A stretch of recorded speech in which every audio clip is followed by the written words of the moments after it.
Today on the Andrew Cooperrider Show, Boone County Public Library celebrates a banned book month by promoting a book they claim is banned. If it's banned, why would the library be able to promote it on their taxpayer-funded social media? LEX18 runs a story called Barbie, movie has adults embracing dolls as a form of emotional healing. I'll dig into, what has become of us. And then finally, for my podcast-only listeners and another Republican flip-flop on abortion, Russell Coleman, the top nominee for Attorney General, comes out saying he believes in exceptions on rape and incest. Of course, I'm your host, Andrew Cooperrider, and thank you all so much for joining us today. Now, you heard it right when I went through those things. If you want to hear that last one, which a lot of people obviously are interested in hearing about, you've got to head on over to the podcast only format, and you can listen to that on all major podcasting platforms, including Spotify, Apple, Amazon, Google, iHeart, Pandora, all other major podcasting platforms. Head on over there and give it a listen if you're trying to hear that last segment there, if you want to hear what I have to say there.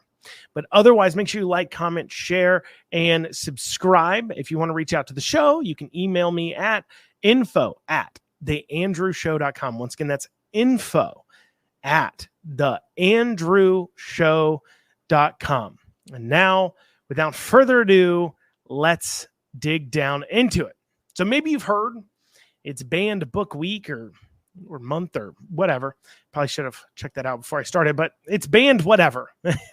And I say maybe you've heard because nearly all public libraries are, whether that's public schools or public libraries in your community, are live with libraries promoting so-called banned books. Now, this book banning, is it a real thing? Sure, absolutely. Nazis burned the Hebrew Bible.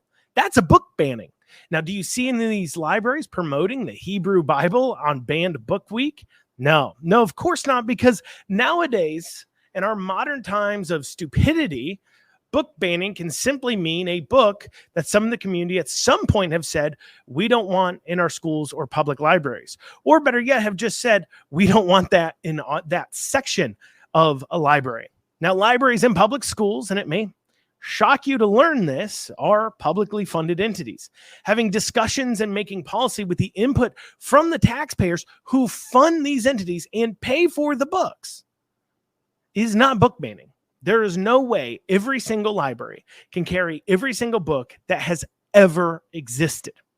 Every library is making decisions about what books to carry or not to carry, and involving the taxpayers in the process of what books to carry, but also where to put those books is obviously and clearly important. I mean, after all, it is their dollars funding the books. And if they don't want their books funding values, that they don't want their tax dollars funding books that maybe don't represent their values too awful much, or don't have as much of an educational learning process, or are put in the wrong place, well, they have a right to do that. If you don't like it, go fund your own library yourself. Fund your own private library and stop taking others' tax dollars. But as long as you're taking people's tax dollars, you're opening yourself up to the conversations from the taxpayers. Now, this obvious distinction between banning books and simply being accountable to those who you rob at gunpoint in order to fund what you want, you think I'm joking. Remember, if you don't pay your taxes, who comes to make sure you do? So you're robbing people at gunpoint to fund your libraries, and then you're upset that they have opinions on what you're spending the money on. And this distinction did not affect, however, the library in Boone County Public Libraries here in Kentucky, who apparently wants to be just as intellectually dishonest as they possibly can be. They posted this video here on their taxpayer-funded Facebook page. They posted this here, taxpayer-funded video. Hi, my name is Kara Frank, and I'm the Early Literacy Librarian for BCPL. My favorite banned picture book is The Family Book by Todd Parr, which has been banned for its diverse representations of families. And I love Todd Parr's books. They're colorful, they're funny, and they all kind of have the same message that even though we have a lot of differences, in the most important ways, we're really all the same. I really like the last line of this book. It says, "Your family is special no matter what kind it is." So I think his books are fantastic, and I hope you check some out at the library. Books are for reading, not burning. Books are for reading, not burning. Now, I don't know when Todd Parr's, families are special, or I think the family book, that's what it's called, right? The family book. I don't know when the book burning for that was. I think maybe I missed my invitation to that book burning. I didn't get sent it. If you all were invited to that burning of that book, let me know. I'd be interested to know. In fact, if somebody tells me that they were invited to a burning of that book, I will be sure to add that to my next episode to bring up the fact that that book, in fact, has been burned and properly banned somewhere, or I guess just burned. And by burned, I mean going out, confiscating the book from people and burning them in a fire. But I'm sure that hasn't happened because the book, of course, isn't banned. In fact, you can buy it right now on Amazon. In fact, it isn't even banned from their library.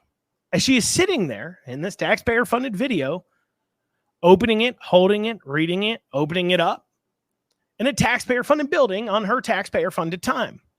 If you can't get the book from the library, you think she would have told you where to get it, since, well, apparently and supposedly, it is banned. But you see, it's not actually banned. It was just moved into a more age-appropriate area. Because you see, while the book is wrote at a level of C-Spot Run, the book includes a few pages talking about things like same-sex couples and stepmoms and stepdads. And it may shock you to know that these are complex conversations that, your 2 or 3 year olds that's just learning to read, the classic C-Spot Run books, doesn't really need to be worrying about right now if it's not a part of their own lives. I mean, imagine explaining to a child that's not part of their lives. So imagine explaining to a child that is still learning that 1 + 1 = 2 about divorce or homosexuality. In fact, young children, when they see 2 dads or moms or whoever, they don't even realize what they're seeing. Now, you shove a book in front of them or allow them to sit in what should be a C-Spot Run section and pull out a book and read it, to encourage their love of reading. So in the future, they love to read. And instead, they pull out a book that is highly involved in discussing same-sex couples and divorces, leading to more and more questions. What you've honestly done is you've quashed a child's desire to read if after they're done reading, they're going to just have more questions about complex issues. Instead, you've managed to perplex them at a time when they probably hardly even understand what their mom and dad actually is, what that means, what that role that they fulfill. So the book wasn't banned, but it was moved to an older appropriate section. Can you get the book? Yep. You can go on Amazon and get it. And you can even get it at the taxpayer-funded library where she's shooting this video. You just have to go to the right age section. But according to this library in Boone County, that means it has been banned. Perhaps these Boone County librarians need to visit the dictionary section of their own library. Well, coming up after this, LEX18 runs a story about adults buying emotional support dolls after the Barbie movie. We'll have more after this short break. All right, so LEX18 ran this story here called "Barbie Movie Has Adults Embracing Dolls as a Form of Emotional Healing." And in it, they talk about this trend of adults going to stores and purchasing dolls, Barbie dolls, in order to heal or have emotional healing. This is a troubling TikTok trend. Here's one of those TikTok videos here. Used to float, now I just fall down. All right, so it opened up by saying, "Come with me to buy my emotional support Barbie, emotional support Barbie." And then it says, there was another girl dressed in all pink looking for her own support Barbie. For a moment, it felt like we were two little girls excited to find the perfect Barbie and outfits. I wonder if she felt that way too. I think she bought roller skate Barbie. She didn't feel that way. I'm going to tell you this much. She was probably wondering what some old lady was doing buying Barbies. Or she probably assumed you're buying Barbie for like your niece or your child, because, you know, that's what Barbies are for. And in this video too, she isn't alone. She has brought her boyfriend with her, who apparently is contributing to this madness. But let's continue. I just fall down. I used to know. Couldn't find my Barbie at Target, so we're off to find her somewhere else. Apparently, she's looking for that right Barbie, a Barbie that properly calls to her. But I'm not sure now what I She was waiting for me to find her. Oh, she doesn't just get a Barbie. She gets a whole Barbie playset. Bed and everything. She's perfect. She's a hairstylist too, just like me. Well, there you go. There you go, an emotional support doll. And in this article, they go on to talk about the benefits of play and how this helps people get over their emotions and everything else. And I tell you what, adults should be playing with dolls. They should be playing with toys. They should be with their children. You see, you're having an emotional support issues because, well, what do you have going on in your life? I mean, I get it. Maybe you're in college, maybe you're younger. And if you're doing that, I guess I maybe wouldn't necessarily call you an adult. But the point of your life and what you're living is to leave an impact on somebody else. But of course, if you don't leave a lasting impact, if the moment you pass away, nobody even remembers you were here, you don't have children that you've provided for or raised or are planning to in the future, you don't have a family that relies on you in some way to fulfill a role, other people relying on you, you don't have a community that you're contributing to. If all you're doing is existing and buying emotional support dolls, well, yeah, you would be pretty depressed because your life doesn't matter and you don't think it will matter. That's why you're so sad. See, adults should be playing with dolls when they're playing with their children.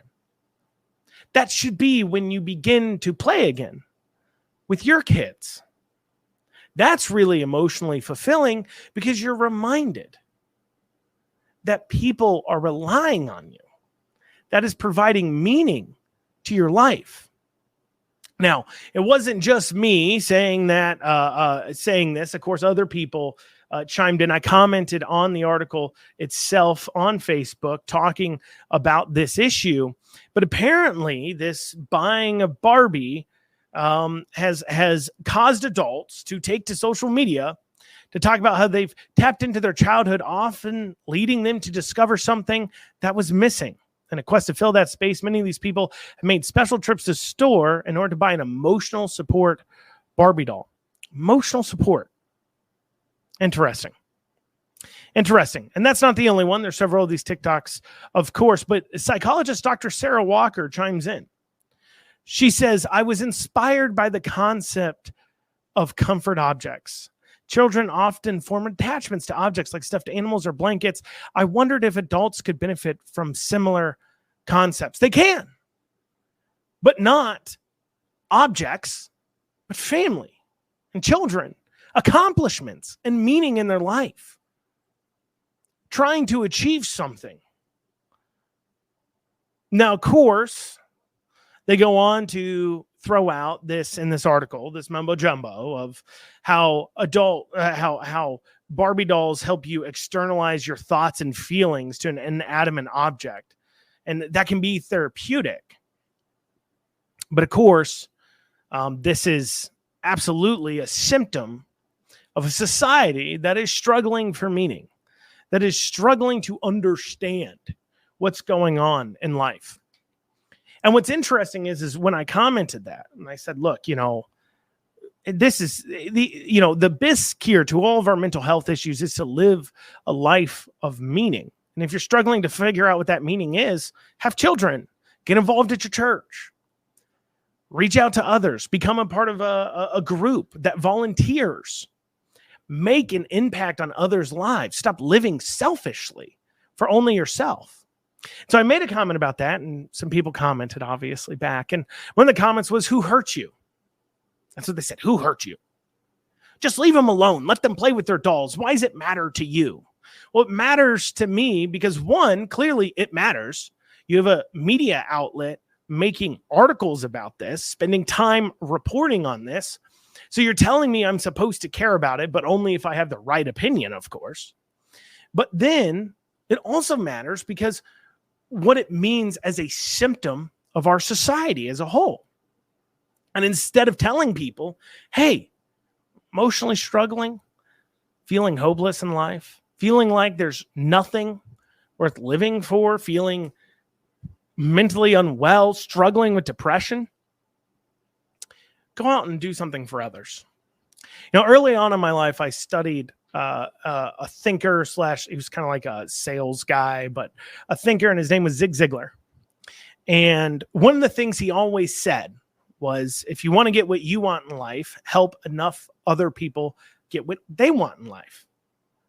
And if you want in life is meaning and to live happily, help other people achieve things in their lives. Contribute to society, but contribute to individuals. Make a difference in someone's life where they will remember you. And then perhaps instead of having to become attached to a doll, you become attached to what you have accomplished in your own life. Crazy idea, I know. An idea that might just solve a lot of the ills of our current society. Ills that are addicted to drugs, committing suicide at higher and higher rates, mentally unwell, dealing with violence a lot more often, committing crimes. All things because people are living lives with no cares about the repercussions because they're not valuing lives, least of all their own. Because if you're not doing anything, what is there to value? Well, for those of you listening on the video format, that's what we have time for. But for those of you listening to the podcast form, stay with me, because when we come back after this, we'll be digging into Russell Coleman, who's the nominee for Attorney General, the GOP nominee for Attorney General. He did his own flip-flop on abortion. We'll talk about what that means after this short break. So Russell Coleman joins Cameron in flipping on incest and rape exemptions as the latest Kentucky Republican candidate to apparently change his answer. Now, I don't want you to take my word for it that he flip-flopped. And I know all you people who allow their loyalty to Team Red Shirt to override their ability for critical thinking and being honest will be upset at me for even covering this topic, let alone bothering to actually be honest about what has been said and now what Russell Coleman is saying. However, to those people, I say I am pro-life. And the issue is entirely too important for me to be dishonest and not cover the issue with a bit of consistency that doesn't make excuses for politicians. So, did he flip-flop? Well, let's take a look at the evidence. So during the primary season, Russell Coleman, who, by the way, had no primary opponent, was given a 100% pro-life endorsement from Kentucky Right to Life. And that means he gave 100% pro-life answers on the survey put out by Kentucky Right to Life. Kentucky Right to Life includes the question about rape or incest on the questionnaire, 2 of them. And Coleman answered them, and based upon what is public record and is being said by Kentucky Right to Life about his survey answers, he indicated he did not believe in the exemptions. I could be wrong. Maybe he indicated something else, but they wouldn't have given him a 100% pro-life marks. And if he did believe in exemptions on rape or incest, when Kentucky Right to Life was asked about it, they wouldn't have said what they said, which is that that is questions on the questionnaire, and it is something that they believe in. And then they said that, Bashir's using this as a political football, and Democrats are using this political football, yada, yada, yada. They never said Russell Coleman's remain consistent. This is what he said before. So I think it's quite clear that he did say in this survey that he does not support exemptions for rape and incest. Recently on Spectrum One, during an interview, he now has this to say about exemptions on abortion. Listen. Believe and feel very strongly that these women that are pregnant via rape and incest, these are crime victims. These are crime victims first and foremost. And just like reaching a plea agreement, an aggressive plea agreement in a child exploitation case, so as to keep the victim from going to court and re-traumatizing that victim, we would re-traumatize these women by forcing them to have a child that was conceived out of rape or out of incest. So while I will enforce the law as passed by the General Assembly, that's the job. I am pro-life, but I support the exceptions for rape and for incest to not re-traumatize these women. And I would ask, call on the General Assembly to take a hard look at that issue. All right. So now I have covered many of the times how inconsistency, if you believe in exemption, for rape and incest, how that is inconsistent if you are someone who actually believes that an unborn baby has the same value as a born baby. As I've laid out before, if a child that is 1 day old and then you find out that they were conceived by rape or incest, would you kill them? Of course not. So how can you claim to be pro-life and say that an unborn baby has the same exact value as a born baby if, because that child is conceived because of rape or incest, then you can kill it as long as it's in the womb? That means you automatically think that a life is valued differently. And worse of all, you're thinking a life is valued based on how it was conceived differently. Do you have a sliding scale of when somebody's life is worth more or worth less? Or do you really believe that inherently a baby's life in the womb is not of the same value as a born child? Because that's what you're saying when you believe in the exemptions. Because you're saying, well, why it's in the womb, if it's conceived this way, we can kill it. But if it's born and out of the womb, we can't kill it because of that. So clearly that is an inconsistency. And I've pointed that out many times. And so if you believe that a born baby is the same as an unborn baby value-wise, well, that is something that pro-lifers are supposed to proclaim they do. That's what it means to be pro-life. I believe an unborn baby has the same value as a born baby. So this flip-flopping, or in his case, a redesigning what pro-life means, I believe pro-life means something that most people who are pro-life disagree with, is coming from the fact of political expedience. And, well, most of these politicians never really believed in anything about abortion in the first place. They've always used it as a issue, a political football, a smoke screen to run cover for everything else they do and to convince people on the right to vote for them. And what's worse is the voters and Kentucky Right to Life advocates have enabled them to do so. Oh, I know it's faux pas and you're not allowed to talk about Kentucky Right to Life in any negative way, or it's severely frowned upon to even ask questions of Kentucky Right to Life. Because if you question at all what they're doing, well, you are just awful, awful, awful. That's how it is in political circles. Maybe not for you. Maybe you've never even heard of Kentucky Right to Life. But in political circles, Kentucky Right to Life, you never at all point out anything they've done, even during the amendment fight, where they failed on messaging. And I can say this as somebody who's around political campaigns, who's watching what's going on. They failed on messaging. They allowed the left to lie about what the Right to Life Amendment was about, and they didn't properly deal with that issue. And you can try to argue with me on that all you want to, but at the end of the day, the amendment failed. So obviously they didn't get it done. So you're not even allowed to talk bad about them. But you know what? I'm not running for office again. And you know what? I got questions now. Because not one, but two people they endorsed during the primaries have flipped on the issues the minute they won the primary. Now, I may have missed it, but I've not heard Right to Life of Kentucky Right to Life, rescind their endorsements. You know, when I was running for the state senate, Kentucky Right to Life, now understand Kentucky Right to Life is different than Northern Kentucky Right to Life, different organizations, but Kentucky Right to Life endorsed my opponent simply because he was a 3-month incumbent. He'd only been in office like 3 months. He had never taken a pro-life vote. In fact, he was so clueless on pro-life issues that he didn't even know at the time that the bill to put the pro-life amendment on the ballot had already passed. He sent out an alert to his constituents about, oh, once I vote yes on this bill, you'll be able to vote on this amendment, not realizing that the amendment had already passed.